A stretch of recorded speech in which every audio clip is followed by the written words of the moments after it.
दृष्टि आईएएस के टुडे जी के प्रोग्राम में आपका स्वागत है। शुरुआत करते हैं कल के अभ्यास प्रश्न से। तो हमने पूछा था इंटरनेशनल टेलीकम्युनिकेशन यूनियन यानी आईटीयू प्लेनीपोटेंशियरी कॉन्फ्रेंस 2022 कहां आयोजित की गई थी। आपके ऑप्शन थे option A Bucharest, option B Prague, option C Buenos Aires या फिर ऑप्शन डी मैड्रिड। इस प्रश्न का सही उत्तर है विकल्प ए बुखारेस्ट। आप में से कई व्यूअर्स ने इस प्रश्न का एकदम ठीक जवाब दिया है। चलिए अब इसके एक्सप्लेनेशन को भी समझ लेते हैं। आईटीयू प्लेनीपोटेंशियरी कॉन्फ्रेंस 2022 यानी PP22 रोमानिया के बुखारेस्ट में 26 सितंबर से 14 अक्टूबर 2022 तक आयोजित की जाएगी, इसलिए विकल्प ए सही है। प्लेनीपोटेंशियरी कॉन्फ्रेंस इंटरनेशनल टेलीकम्युनिकेशन यूनियन यानी आईटीयू का सर्वोच्च नीति निर्माण निकाय है। यह हर 4 साल में आयोजित होती है, जिसमें आईटीयू के सदस्य संगठन के भविष्य की भूमिका पर निर्णय लेते हैं, जिससे दुनिया भर में सूचना एवं संचार प्रौद्योगिकियों यानी आईसीटी के विकास को प्रभावित करने में संगठन की क्षमता का निर्धारण होता है। इस तरह इस प्रश्न का सही उत्तर है विकल्प ए बुखारेस्ट। चलिए शुरुआत करते हैं आज के पहले प्रश्न से। तो पहला प्रश्न है अंतर्राष्ट्रीय नागरिक उड्डयन संगठन यानी ICAO के संबंध में निम्नलिखित कथनों पर विचार कीजिए। कथन 1 है यह 1944 के पेरिस कन्वेंशन से संबंधित है। कथन 2 है ये संयुक्त राष्ट्र यानी यूएन से जुड़ी एक विशेष एजेंसी है। कथन 3 है यह अंतर्राष्ट्रीय विमानन नियामक है। उपर्युक्त में से कौन से कथन सही नहीं है? केवल 1 और 2, केवल 2 और 3, केवल 1 और 3 या फिर उपरोक्त सभी। इस प्रश्न का सही उत्तर है विकल्प सी केवल 1 और 3। चलिए एक्सप्रेशन से समझते हैं। हाल ही में अंतर्राष्ट्रीय सौर गठबंधन यानी ISA और अंतर्राष्ट्रीय नागरिक उड्डयन संगठन यानी ICAO के बीच एक समझौता ज्ञापन पर हस्ताक्षर किए गए। ICAO संयुक्त राष्ट्र की एक विशेष एजेंसी है, इसलिए कथन 2 सही है।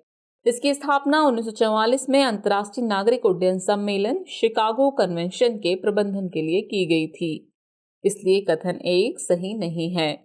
यह अंतर्राष्ट्रीय विमानन नियामक नहीं है, क्योंकि यह मनमाने ढंग से किसी देश के हवाई क्षेत्र को बंद या प्रतिबंधित नहीं कर सकता है, इसलिए कथन 3 सही नहीं है।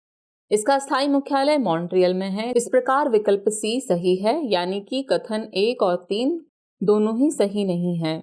यह शांतिपूर्ण उद्देश्यों के लिए सुरक्षित और कुशल अंतर्राष्ट्रीय परिवहन विकसित करने के लिए समर्पित एजेंसी है। इस तरह इस प्रश्न का सही उत्तर है विकल्प सी 1 और 3। चलिए अगला प्रश्न देखते हैं। इस पोर्टल को 2022 में नई दिल्ली में लॉन्च किया गया था। इसका विकास पर्यटन मंत्रालय ने पूरे देश में फेस्टिवल, इवेंट्स और लाइव दर्शन के लिए किया है। इस पोर्टल का नाम क्या है? प्रकाश, देखो अपना देश, उत्सव या फिर दर्शन।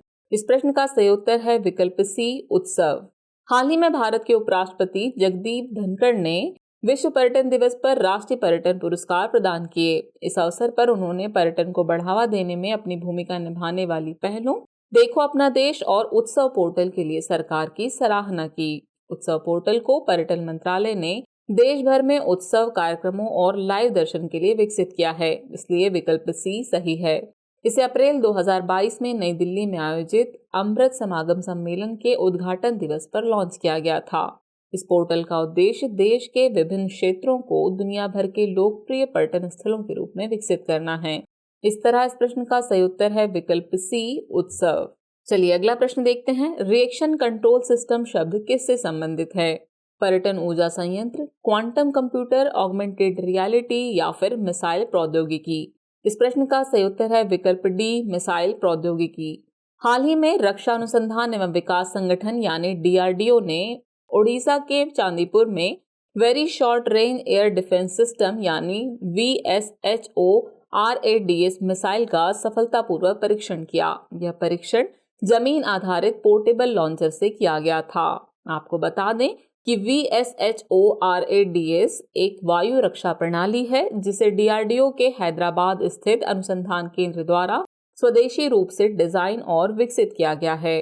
इस मिसाइल में कई नई तकनीकों को शामिल किया गया है, जिसमें रिएक्शन कंट्रोल सिस्टम यानी RCS और इंटीग्रेटेड एवियोनिक्स शामिल हैं, इसलिए विकल्प डी सही है। इस तरह इस प्रश्न का सही उत्तर है विकल्प डी मिसाइल प्रौद्योगिकी। चलिए अगला प्रश्न देखते हैं। जैविक विविधताओं के संदर्भ में सिल्फियन शब्द से क्या आशय है? पौधे की प्रजाति, तितली की प्रजाति, समुद्री मछली की प्रजाति या फिर हिमालयी पक्षी की प्रजाति। इस प्रश्न का सही उत्तर है विकल्प ए, पौधे की प्रजाति। इस्तांबुल विश्वविद्यालय के एक शोधकर्ता ने तुर्की में 3 स्थानों पर एक पौधे की प्रजाति फेरुला ड्रुड्रेना को खोजा जो प्राचीन सिल्फियन पौधे जैसा था, इसलिए विकल्प ए सही है। सिल्फियन का उपयोग मसाले एवं इत्र के साथ गर्भ निरोधक और दवा के रूप में किया जाता था। इसका उपयोग दांतों के दर्द, आंतों के विकार, हार्मोनल विकार, मिर्गी, टिटनेस, पॉलिप्स और घातक ट्यूमर सहित विभिन्न स्वास्थ्य समस्याओं के इलाज के लिए किया गया था। अत्यधिक उपयोग और वनों की कटाई की वजह से यह प्रजाति लुप्त हो गई। इस तरह इस प्रश्न का सही उत्तर है विकल्प ए, पौधे की प्रजाति। चलिए अगला प्रश्न देखते हैं। वर्ष 2021 में मंगल ग्रह पर उतरने वाले जुरोंग रोवर का संबंध किस देश से है? जापान, फ्रांस, चीन या फिर यूएसए? इस प्रश्न का सही उत्तर है विकल्प सी, चीन। चलिए एक्सप्लेनेशन देखते हैं। हाल ही में चीन के जुरोंग रोवर को मंगल ग्रह पर बाढ़ के सबूत मिले हैं। जुरोंग रोवर मंगल ग्रह पर चीन का पहला मिशन है, इसलिए विकल्प सी सही है। इसे चीनी अंतरिक्ष यान तियानवेन-1 ने मंगल ग्रह के वातावरण और भूविज्ञान का अध्ययन करने के लिए मंगल पर उतारा था। इस अंतरिक्ष यान को 23 जुलाई 2020 को लॉन्च किया गया था। इसमें एक ऑर्बिटर, एक लैंडर और एक रोवर शामिल था। इसी के साथ चीन यूएसए के बाद मंगल की सतह पर उतरने वाला दूसरा देश बना था। इस तरह इस प्रश्न का सही उत्तर है विकल्प सी, चीन। अगला प्रश्न है, तिमिरापानी या थमीराबरानी नदी किस राज्य में बहती है? उत्तराखंड, तमिलनाडु, मध्य प्रदेश या फिर महाराष्ट्र? इस प्रश्न का सही उत्तर है विकल्प बी, तमिलनाडु।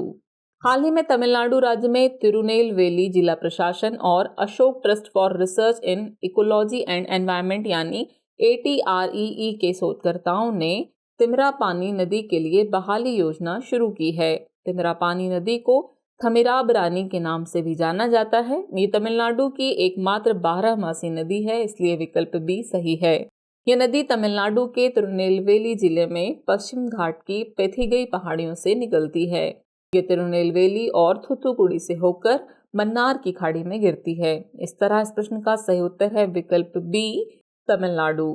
अगला प्रश्न है, आर्थिक सहयोग एवं विकास संगठन यानी OECD के संबंध में निम्नलिखित कथनों पर विचार कीजिए। कथन 1 है, यह 30 सितंबर 1961 को अस्तित्व में आया था। कथन 2 है, इसका मुख्यालय पेरिस में है। उपरोक्त में से कौन सा या कौन से कथन सही हैं या फिर हैं केवल 1, केवल 2, 1 और 2 दोनों और न तो 1 न ही 2? इस प्रश्न का सही उत्तर है विकल्प सी, 1 और 2 दोनों। हाल ही में आर्थिक सहयोग एवं विकास संगठन यानी OECD ने कहा है कि रूस यूक्रेन युद्ध के कारण वैश्विक अर्थव्यवस्था को पहले के अनुमान से अधिक नुकसान होने की संभावना है। OECD का पूर्ववर्ती यूरोपीय आर्थिक सहयोग संगठन यानी OEEC था, जिसका गठन द्वितीय विश्व युद्ध के बाद यूरोप के पुनर्निर्माण के लिए किया गया था। OEEC को OECD में बदलने वाले कन्वेंशन पर 14 दिसंबर 1960 को हस्ताक्षर किए गए, जो 30 सितंबर 1961 को लागू हुए, इसलिए कथन 1 सही है। इसका मुख्यालय फ्रांस के पेरिस में स्थित है, इसलिए कथन 2 भी सही है। यह G7 और G20 जैसे समूहों के साथ मिलकर काम करता है। इस तरह इस प्रश्न का सही उत्तर है विकल्प सी, 1 और 2 दोनों। चलिए अगला प्रश्न देखते हैं। ये डेबिट या क्रेडिट कार्ड के 16 अंकीय नंबर को बदल देगा और यह कार्ड के विवरण को छुपाकर सुरक्षित लेन देन में मदद करेगा। इसे किस रूप में जाना जाएगा? मैकेनाइजेशन, स्टैंडर्डाइजेशन, ऑटोमेटाइजेशन या फिर टोकनाइजेशन? इस प्रश्न का सही उत्तर है विकल्प डी, टोकनाइजेशन। चलिए समझते हैं एक्सप्लेनेशन से। भारतीय रिजर्व बैंक यानी RBI ने भुगतान एग्रीगेटर्स, वॉलेट और ऑनलाइन व्यापारियों को पूर्ण कार्ड विवरण सहित कार्ड से संबंधित कोई भी जानकारी संग्रहित नहीं करने का निर्देश दिया है। भुगतान के लिए अब 16 अंकों के कार्ड नंबर को टोकन से बदल दिया जाएगा। टोकनाइजेशन नामक एक नई प्रक्रिया का प्रयोग करके कार्ड से सुरक्षित भुगतान किया जा सकता है, इसलिए विकल्प डी सही है। टोकन कार्ड के सही विवरण को छुपाता है, जिससे यदि व्यापारी की वेबसाइट से डेटा लीक होता है तो कार्ड का दुरुपयोग नहीं किया जा सकता है। इस टोकन का उपयोग ऑनलाइन लेन देन, मोबाइल पॉइंट ऑफ सेल लेन देन या फिर इन ऐप लेन देन के लिए किया जा सकता है। इस तरह इस प्रश्न का सही उत्तर है विकल्प डी, टोकनाइजेशन। अगला प्रश्न है, यह राज्य भारत की तीसरी सबसे बड़ी आदिवासी आबादी का घर है। इस राज्य में 62 जनजातियां हैं, जिनमें 13 विशेष रूप से कमजोर जनजाति समूह शामिल हैं। इस राज्य ने हाल ही में जनजातियों पर एक विश्व कोश का शुभारंभ किया है। यह राज्य है ओडिशा, मध्य प्रदेश, छत्तीसगढ़ या फिर झारखंड? इस प्रश्न का सही उत्तर है विकल्प ए, ओडिशा। हाल ही में ओडिशा ने जनजातियों पर एक विश्व कोश का शुभारंभ किया है। इसमें जनजातियों की सदियों पुरानी और अनूठी परंपराओं का दस्तावेजीकरण किया गया है। 2011 की जनगणना के अनुसार ओडिशा भारत की तीसरी सबसे बड़ी जनजातीय आबादी का घर है। राज्य में 62 जनजातियां हैं, जिनमें 13 विशेष रूप से कमजोर जनजाति समूह शामिल हैं।